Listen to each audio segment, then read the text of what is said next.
สบายดีทุกคนมี FC ท่านหนึ่งเพิ่นถามมาว่า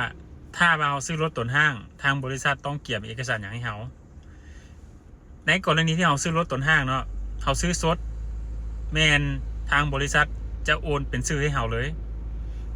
ในกรณีที่ว่าโอนเป็นชื่อทะเบียนแข็งปื้มเหลืองออกซื้อเขาแล้วแมนจะบ่ได้ต้องการเอกสารซื้อขายอันอื่นเนาะ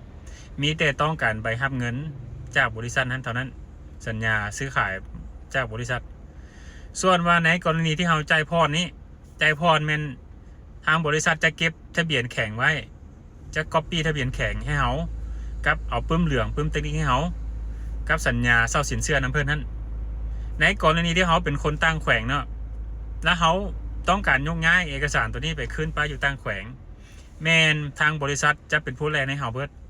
พิ่นจะมีชิปปิ้งอยู่ประจำแขวงนั้นเพิ่นจะเป็นผู้แลนออกทะเบียนแขวงที่เขาอยู่นั่นเป็นชื่อเขาเลยกรณีแบบนี้ถือว่าจะบ่ได้ยุ่งยากเรื่องเอกสารหนังสือซื้อขายอื่นๆทั้งหมดเนาะ